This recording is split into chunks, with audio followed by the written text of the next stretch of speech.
مرحبا مرحبا بكم في قناة إيزي لتصليح السيارات.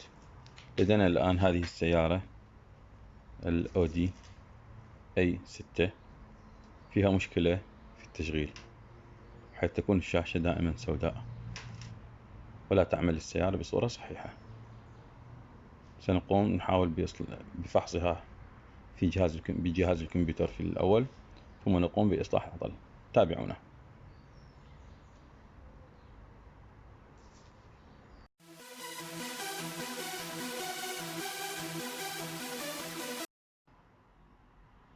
في البدء نقوم بفحص البطارية،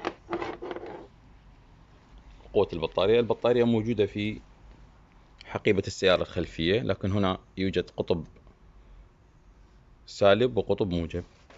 نقوم بفحصها بالأوفوميتر، نضعه على فولت دي سي 20 فولت ونقوم بقراءة. ثبتنا هذا في القطب السالب وهذا نضعه على القطب الموجب ونرى القراءة. البطارية تقرأ 12 فولت فاصلة 3، يعني نوعا ما بطارية جيدة بعد أن قمنا بشحنها خلال فترة تلك. هذه السيارة متروكة تقريبا لمدة 4 إلى 5 أشهر وهي لا تعمل ولم يجدوا عطلها.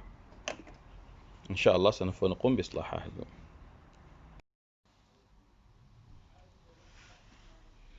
سأقوم الآن بفحص السيارة بالجهاز. سأقوم الآن بفحص السيارة بجهاز الكمبيوتر. أول شيء نقوم بوضعه هو التوصيل الجهاز بالسيارة بهذه القطعة كما تلاحظونها، هكذا بهذه الطريقة. طريقة الفحص تكون بالشكل التالي. تم تركيبها. نضع مفتاح التشغيل في مكانه ونقوم بضغط على الإشارة الرباعية، إشارة الإنذار الرباعية، ونقوم بالضغط على دواسة البريك بهذه الطريقة، نضغطها إلى الأخير، ونقوم أيضا بسحب ذراع تشغيل الإنارة العالية هكذا بهذه الطريقة في نفس الوقت. كل هذه الأجزاء الثلاثة يجب أن تكون، وكما تلاحظون الشاشة سوداء لا توجد أي علامة في الإشارة. هذا نضغط البريك والإشارة الضوئية. نقوم الآن بهذه العملية التشغيل. لا تشتغل السيارة، نشغل الإشارة، وكما تلاحظون نضغط على دواسة البريك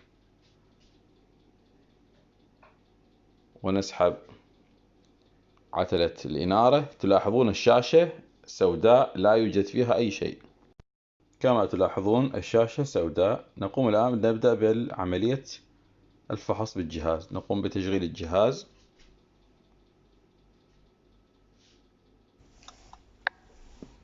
لكي يقوم بعملية الفحص.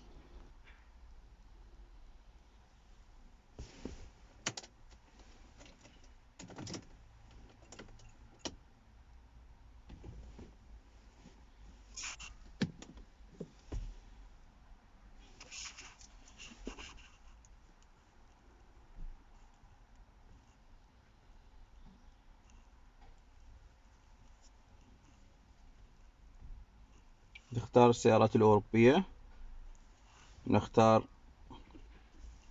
سيارة أودي.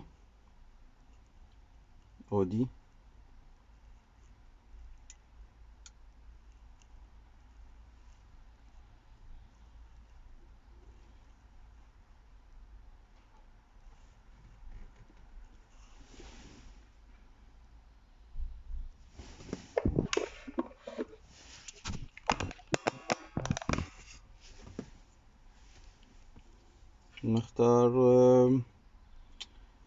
ما يعرف بالبحث السريع، وهو طبعا ليس متوفر لجميع السيارات.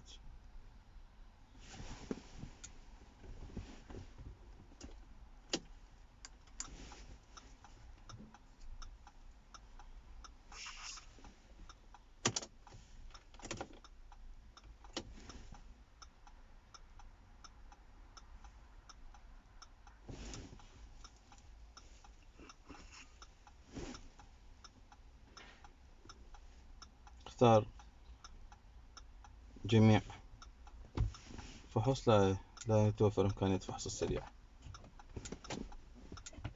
أنا ضاغط في نفس الآن الوقت الإشارة الضوئية الرباعية، إشارة الطوارئ تعمل، ومضغوطة على الستيرنج، وأيضا مضغوط عصل.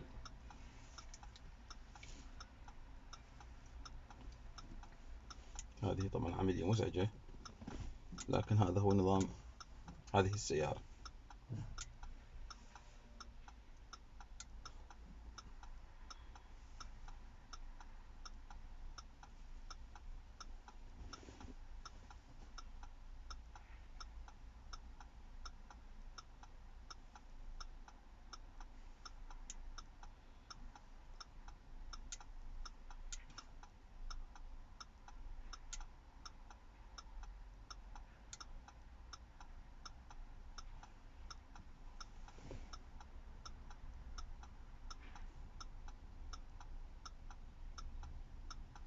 تلاحظون هنا الإشارة، إشارة السيارة خضراء تذهب وتجي، دليل على تقطع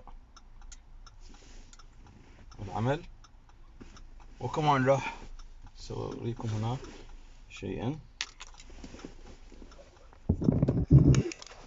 وهو أن شاشة السيارة سوداء، لا تظهر أي أرقام في الشاشة، لا يوجد أي شيء في الشاشة، شاشة سوداء،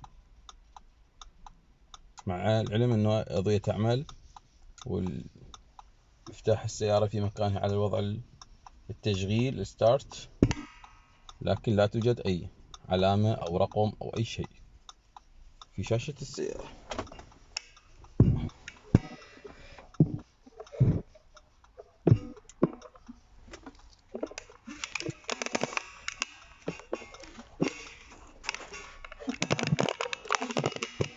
حاول تثبيت هذا، لأني باليد الأخرى أمسك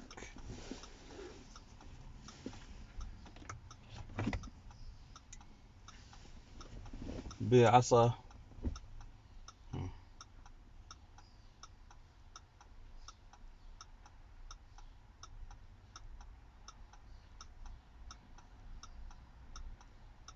بدأت تظهر الأعطال، الاي سي ستارت، اي سي التشغيل فيه عطل.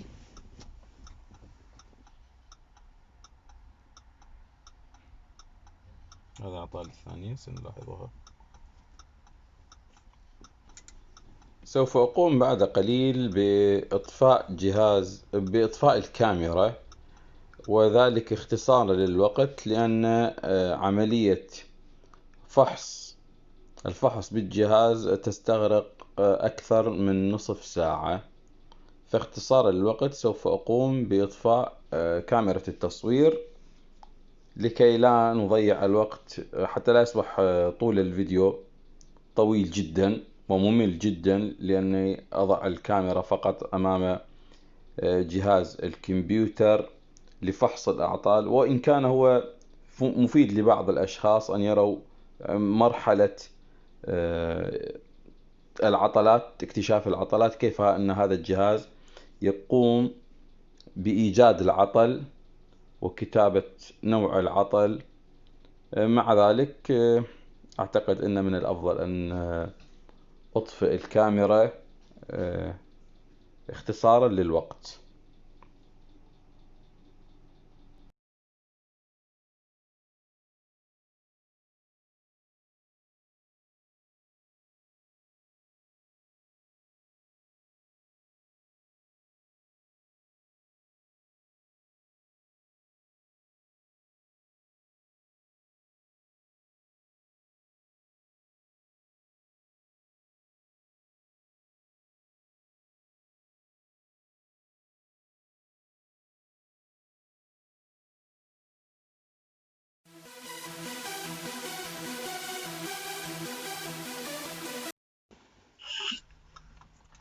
عدنا لكم مرة أخرى بعد انتهاء عملية الفحص التي استغرقت تقريبا أكثر من نصف ساعة. كما تلاحظون عطلان هنا 1 5 6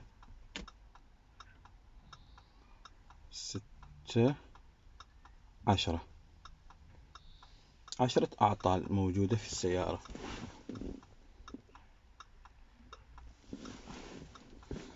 نقوم الآن بطلب كشف للأعطال.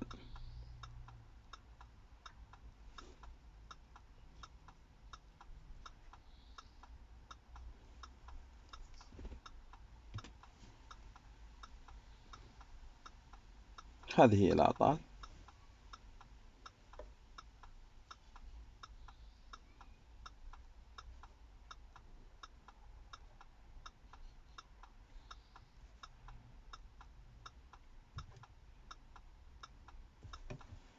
العطل رقم 0288. هذا أحد الأعطال.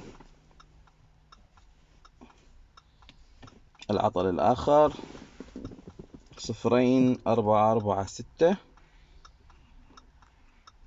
والعطل الآخر 01206.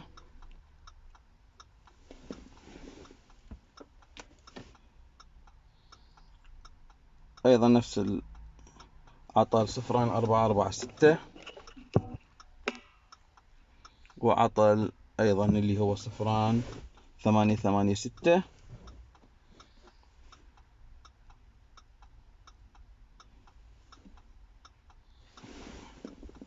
عطل 02272.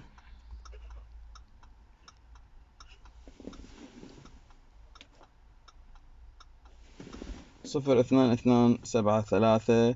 2276. 2274.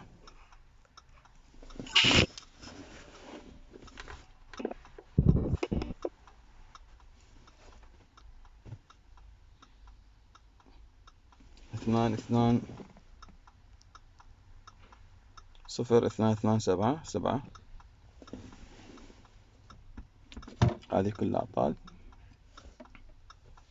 نعود إلى محاولة مسح الأعطال أو إعادة برمجتها عن طريق هذه.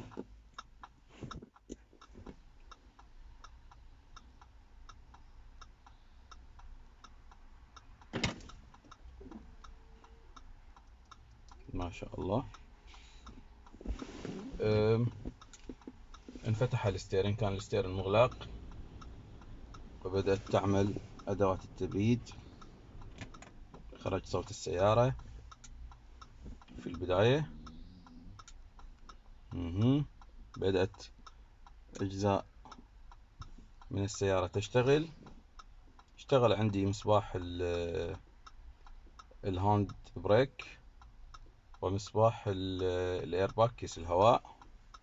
أضاء عندي في الشاشة ومستمر لملاحظة جميع الأخطاء حتى يقوم بإزالتها.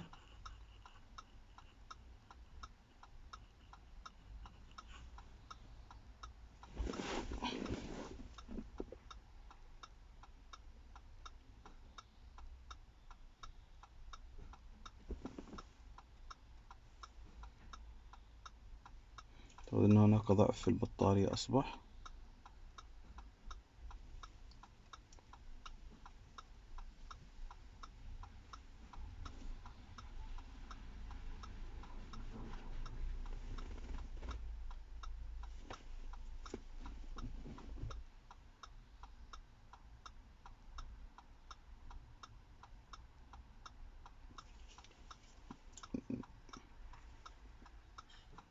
نعيد المحاولة مرة أخرى.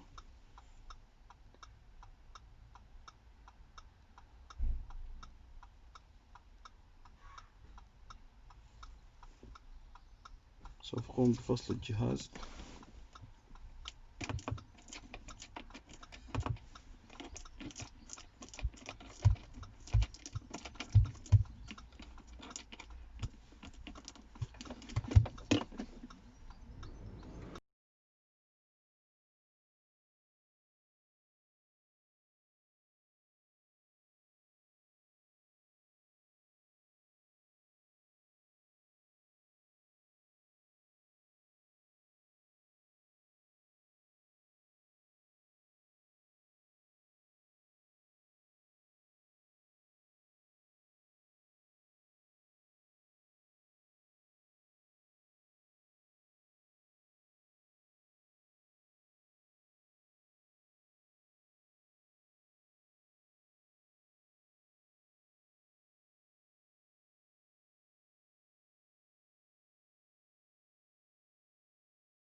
هذه السيارة بعد اختفاء الأعطال. سأقوم الآن بتشغيلها. ما شاء الله اشتغلت السيارة. السيارة تعمل الآن. النار اشتغلت، الشاشة اشتغلت أيضا. إذا أعجبكم الفيديو تابعونا، لا تنسوا الاشتراك في القناة والإعجاب. نلقاكم على خير.